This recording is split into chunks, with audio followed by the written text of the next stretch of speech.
में क्या बोलते हैं? विज्ञान कहते किसे हैं?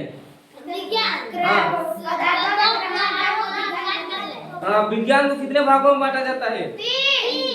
क्या क्या?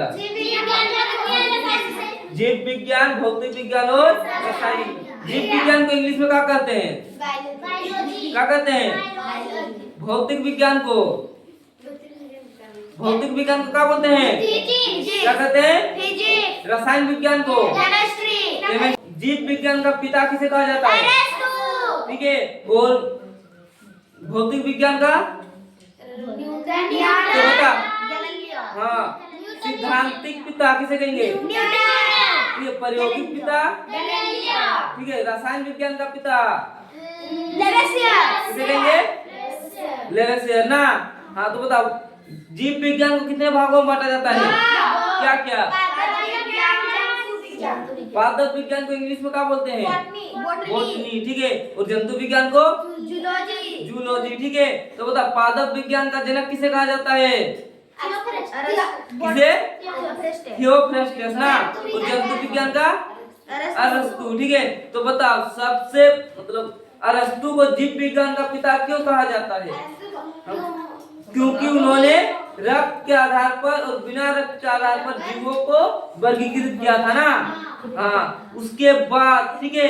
तो जो पादप विज्ञान का जनक थियोफ्रेस्टस को क्यों कहा जाता है? हाँ, क्योंकि उन्होंने पौधों को वर्गीकृत किया था। शाक, झाड़ी, पेड़, लता के रूप में। ठीक है। तो उसके बाद ठीक है, जंतु विज्ञान का तो पता ही चल गया होगा अरस्तु को, क्योंकि उन्होंने जीव को का दो भागों में बांटा था, रक्त के आधार पर और बिना रक्त के आधार। उसके बाद लेकिन पेड़ पौधों को तब तक जीवित मानता नहीं था, लेकिन जीवित था, लेकिन क्या होता पूरी तरह से जीवित मान नहीं पा रहा था। तभी का आया भारत का एक वैज्ञानिक आया, कौन? जगदीश चंद्र बोस। उन्होंने कौन सा मशीन का खोज किया? हाँ, उस मशीन के द्वारा पेड़ पौधों को क्या घोषित कर दिया रे? जीवित घोषित किया।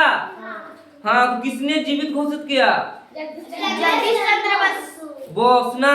किस मशीन के द्वारा? कब? 1901। कहाँ पर? लंदन। तो जगदीश चंद्र बोस कहाँ का निवासी था?